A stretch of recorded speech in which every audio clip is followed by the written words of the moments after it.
Good morning, welcome to news analysis. నేను జ్యోత్స్న. డిస్కషన్లోకి వెళ్లే కన్నా ముందు వివిధ పత్రికల్లో వచ్చిన వార్తా కథనాలను ఒకసారి చూద్దాం.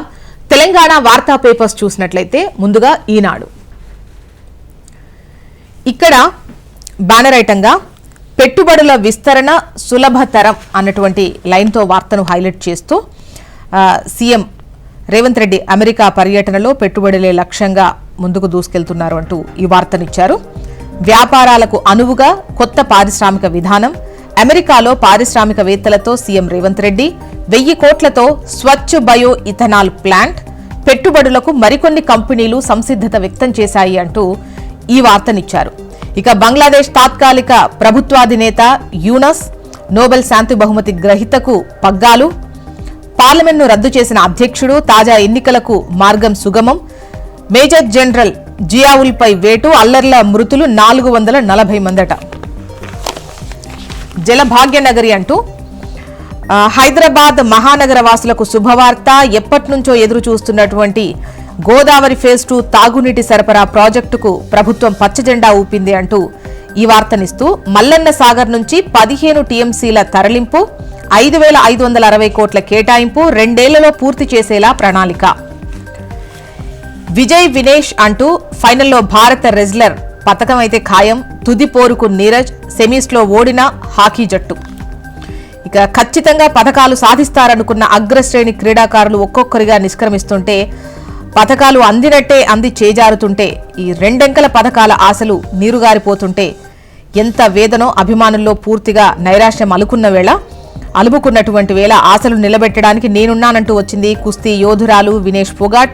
విశ్వ క్రీడల్లో గత 2 పర్యాయాలు రిక్త హస్తాలతో వెనుదిరిగి ఈసారి కఠిన ప్రత్యర్థులు ఒక్కొక్కరిని మట్టి కరిపిస్తూ ఏకంగా ఫైనల్ కు దూసుకెళ్లి పథకాన్ని ఖాయం చేసింది. నెక్స్ట్ ఆంధ్రజ్యోతి చూద్దాం. వావ్ వినేష్ అంటూ పారిస్ ఒలింపిక్స్ లో ఫైనల్ కు చేరిన భారత రెజ్లర్, ఈ ఘనత సాధించిన తొలి మహిళగా రికార్డ్. నేడు అమెరికా యువతితో స్వర్ణం కోసం పోరు, జావెలిన్ త్రోలో తుది సమరానికి నీరజ్.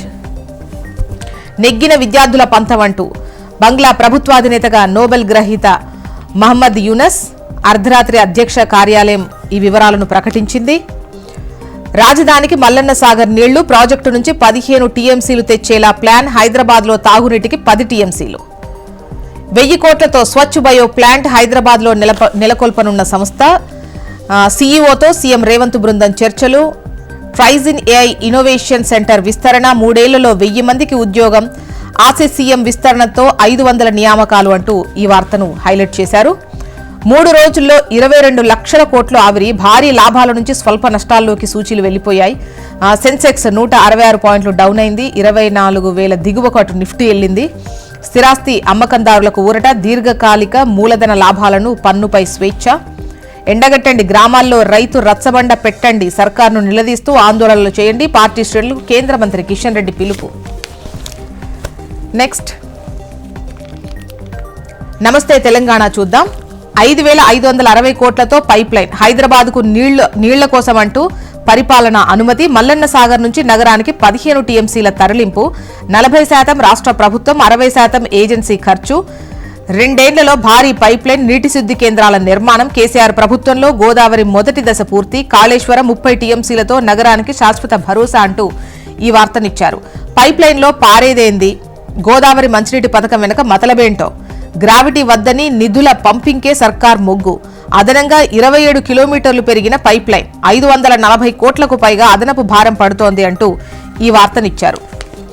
ఒప్పందం స్వచ్ఛమేనా అంటూ ముఖ్యంగా అమెరికా పర్యటనలో పెట్టుబడులే లక్ష్యంగా సమావేశాలు జరుగుతున్న విషయం మనకు తెలిసిందే పారిశ్రామికవేత్తలతో. నిన్న బయోఫ్యూయల్కు సంబంధించి ప్లాంట్ అగ్రిమెంట్ చేసుకున్నటువంటి విషయం తెలిసిందే కదా. సో ఆ ఒప్పందం స్వచ్ఛమేనా అన్నటువంటి క్వశ్చన్తో నమస్తే తెలంగాణ ఓ కథనాన్ని ఇచ్చింది. జీవ ఇంధన ప్లాంట్పై ఈ అగ్రిమెంట్కు సంబంధించి అనేక అనుమానాలు ఉన్నాయంటూ వార్తనిచ్చారు. రైతు భరోసా ఇప్పట్లో ఇవ్వలేమంటూ, అయితే ఈ పెట్టుబడి సాయం పంపిణీ ఆలస్యం అయ్యేట్టుంది. రైతులు మేధావుల అభిప్రాయ సేకరణ పూర్తి కాలేదు. విధి విధానాలపై అసెంబ్లీలో చర్చించలేకపోయాం. కౌలు రైతు అంశంపై ఇంకా స్పష్టత రావాలి. పంట వేసిన రైతులకే రైతు భరోసా అంటున్నారు మంత్రి తుమ్మల. మరోవైపు రుణమాఫీకి సంబంధించి ఫిర్యాదుల వెల్లువ అంటూ బీఆర్ఎస్ వాట్సాప్ నెంబర్కు రైతుల నుంచి మెసేజ్లు. 20 గంటల్లో 30,000 మంది రుణమాఫీ బాధితుల ఫిర్యాదు అంటూ ఈ వార్తనిచ్చారు. స్పీకర్కు గడువు పెడతాం, మీ వైఖరేంటో చెప్పండి, నిర్దిష్ట గడువులోగా నిర్ణయించాలని సుప్రీంకోర్టు చెప్పింది కదా. పార్టీ ఫిరాయింపుల కేసులో ఏజీకి హైకోర్టు ప్రశ్న. నల్లా కలెక్షన్లలో తెలంగాణ ఫస్ట్, గ్రామీణ ప్రాంతాల్లో ప్రతి ఇంటికి ట్యాప్ కలెక్షన్. 2020-21 నాటికే పెద్ద రాష్ట్రాల్లో మనమే టాప్. నల్లా కనెక్షన్స్ లో దేశ సగటులో 77.83% మాత్రమే, రాజ్యసభలో వెల్లడించిన కేంద్ర జలశక్తి మంత్రి. ఇక గ్రూప్ 1 అంతా సక్రమమే, న్యాయ చిక్కులు ఉండొద్దనే జీవో 55ను సవరించాం. జీవో 29లోనూ రిజర్వేషన్లు పాటించాలనే ఉంది. తొలుత జనరల్ మెరిట్, ఆ తర్వాతే 1:50 ఎంపిక. అభ్యర్థుల అనుమానాలపై అధికార వర్గాల వివరణ, నిబంధనల మేరకే ఎంపిక జరిగిందన్న ప్రభుత్వ వర్గాలు అంటూ వార్తను, అంటే గ్రూప్ 1 అంతా సక్రమంగానే జరిగింది అని చెబుతూ ప్రభుత్వ వర్గాలు వెల్లడించాయి అంటూ ఈ వార్తను ఇచ్చారు. మరి కట్ ఆఫ్ మార్క్ చెప్పరెందుకు అంటూ జీవో 29 ప్రకారం నియామకాలతో రిజర్వ్ కోటాలో అన్ని వర్గాలకు అన్యాయం జరుగుతోంది అంటున్నారు బీఆర్ఎస్ నేత ఆర్ఎస్ ప్రవీణ్ కుమార్. నెక్స్ట్ వెలుగు చూద్దాం. రెజ్లింగ్ ఫైనల్లో వినేష్ ఫోగట్, జావెలిన్ త్రోలో ఫైనల్ కు Neeraj Chopra. India star wrestler Vinesh Phogat అద్భుతం చేసింది. మహిళల 50 కేజీల విభాగంలో ఒకే రోజు 3 బౌట్లలో ఖతర్నాక్ విజయాలు సాధిస్తూ ఫైనల్ చేరి పథకం ఖాయం చేసుకుంది. ఒలింపిక్స్ చరిత్రలో ఫైనల్ చేరిన దేశ తొలి మహిళా రెజ్లర్ గా చరిత్ర సృష్టించింది. ఇవాళ బంగారు పథకం కోసం అమెరికా రెజ్లర్ సారా అంతో పోటీ పడనుంది. Tokyo Olympic champion Neeraj Chopra javelin throw qualification round లో ఒకే ఒక్క త్రోతో అగ్రస్థానంతో ఫైనల్ చేరాడు. ఇక ఖలీదా జియా రిలీజ్. 6 ఏళ్ల నిర్బంధం తర్వాత విడుదలైన బంగ్లాదేశ్ మాజీ ప్రధాని, పార్లమెంట్ను రద్దు చేసిన అధ్యక్షుడు మహమ్మద్ యూనస్ నేతృత్వంలో తాత్కాలిక ప్రభుత్వం. మల్లన్న సాగర్ వైపు ఎల్లంపల్లి నీళ్లు, గోదావరి జలాల ఎత్తిపోతలకు పెద్ద దిక్కుగా మారినటువంటి శ్రీపాద సాగర్ 10 రోజుల్లో మిడ్ మానేరుకు 11 టీఎంసీలు లిఫ్టింగ్. తెలంగాణకు ప్రపంచంతో పోటీ అలా తీర్చిదిద్దాలనేదే నా సంకల్పం అంటున్నారు సీఎం రేవంత్ రెడ్డి. భారత్కు కొత్త చిరునామాగా ఫ్యూచర్ సిటీ నిర్మిస్తామంటున్నారు. ఇక 15 ఆగస్టు రోజు 2 లక్షల రుణమాఫీ వైరా సభలో సీఎం అనౌన్స్ చేస్తారు అంటున్నారు మంత్రి తుమ్మల. 3వ విడతలో 6 లక్షల మందికి 6,000 కోట్లు మాఫీ. సాంకేతిక లోపాలుంటే సరిదిద్దుతాం, పంట బీమా అమలు చేస్తాం, రైతు భరోసాపై అభిప్రాయ సేకరణ చేస్తున్నాం, అందుబాటులో ఎరువులు, రైతులెవరూ ఆందోళన చెందొద్దు. ఇక హైడ్రా దూకుడు, చెరువుల్లో ఆక్రమణలపై కదులుతోన్న అధికారులు. హెల్త్, లైఫ్ ఇన్సూరెన్స్లపై జీఎస్టీ ఎత్తేయాలి, ఇండియా కూటమి నేతల డిమాండ్. పార్లమెంట్ ఆవరణలో ఆందోళన, పాల్గొన్న తెలంగాణ ఎంపీలు. ఆశ్రమ స్కూల్స్ లో స్పోకెన్ ఇంగ్లీష్, గిరిజన స్టూడెంట్లలో ఇంగ్లీష్ సామర్థ్యం పెంచడమే లక్ష్యం. ఉమ్మడి ఆదిలాబాద్ లో 132 స్కూళ్లలో అమలు, 25,000 మంది విద్యార్థులకు ప్రయోజనం. ఇంగ్లీష్ క్లాసులపై 283 మంది టీచర్లకు ట్రైనింగ్ అట. ఏపీ వార్తా విశేషాలు చూద్దాం. ఈనాడు టాప్లో ఒలింపిక్స్కు సంబంధించి విజయ్ వినేష్ అంటూ ఫైనల్లో భారత్ రెజ్లర్ పథకం ఖాయం, తుది పోరుకు నీరజ్, సెమీస్లో ఓడిన హాకీ జట్టు. 6 ప్రాజెక్టులకు అగ్రతాంబూలం, కేంద్ర సాయంతో పోలవరం పరుగులు అంటూ ఈ వార్తనిచ్చారు. 5ంటికి 8,734 కోట్లు, 1.71 లక్షల ఎకరాల కొత్త ఆయకట్టు, 14 లక్షల ఎకరాలకు పైగా స్థిరీకరణ, జల వనరుల శాఖ తాజా ప్రణాళిక ఇది అంటూ పోలవరానికి సంబంధించి ప్రాజెక్టును హైలైట్స్ ఇక్కడ ఇస్తూ వార్తనిచ్చారు. ఇక బంగ్లా తాత్కాలిక ప్రభుత్వ అధినేత యూనస్ అంటూ మరో వార్తను చూడొచ్చు. అర్ధరాత్రి ప్రకటన చేశారు. ఇక తొలి విడత నామినేటెడ్ పోస్టులు, ఈ 10 రోజుల్లో తొలి విడత నామినేటెడ్ పోస్టులు, పనితీరు, సమర్థత ఆధారంగా ఎంపిక. మిత్రపక్షాలకు 18 నుంచి 20% పోస్టులుండే ఛాన్స్ ఉంది. సీఎం చంద్రబాబు విస్తృత కసరత్తు. సైబర్ దోపిడీ రోజుకు 86 లక్షలట.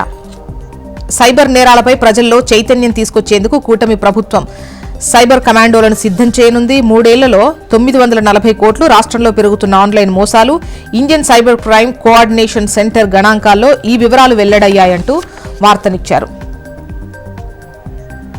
10 నాణ్యం వద్దు అనొద్దు, అవి చెల్లవన్నది అపోహ స్పష్టం చేస్తున్న ఆర్బీఐ. నేడు విజయవాడలో బ్యాంకర్లు, రీటైలర్తో సమావేశం ఉంది.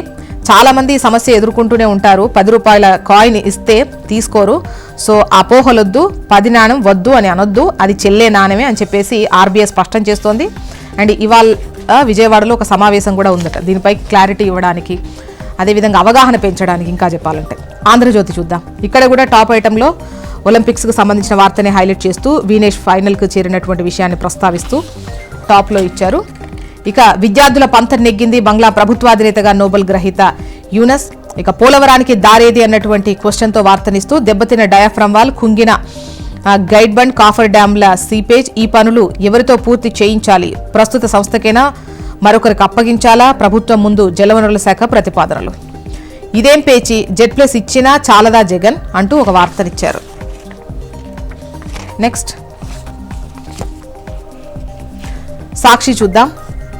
కడుపుపై కొట్టారు అంటూ రాష్ట్ర వ్యాప్తంగా చిరుద్యోగులను తొలగిస్తూ సరికొత్త పాలన, టీడీపీ నేతల బెదిరింపులకు తలొగ్గుతున్న అధికార గణం అంటూ ఈ వార్తను ఇస్తూ, ఖాళీ అయిన స్థానంలో తమ వారిని నియమించాలని అధికారుల అల్టిమేటం, కొత్త నియమాలకు ముడుపులు దండుకుంటున్న టీడీపీ నేతలు, 2.65 లక్షల మంది వాలంటీర్స్ ను ఇప్పటికే పక్కన పెట్టిన ప్రభుత్వం అంటూ ఈ వార్తనిచ్చారు.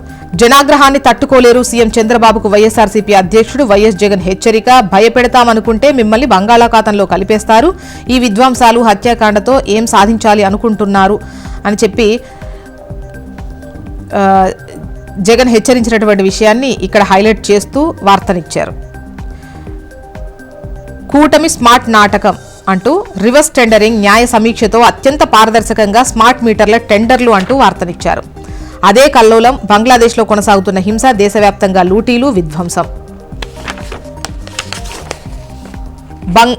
బంగారు బాటలో వినేష్ ఫైనల్కు చేరినటువంటి విషయాన్ని, ఒలింపిక్స్కు సంబంధించి వార్తను హైలైట్ చేస్తూ ఈ కథనాన్ని ఇచ్చారు. మొత్తానికి ఇవి ఇవాళ వివిధ పత్రికల్లో వచ్చినటువంటి వార్తా కథనాలు.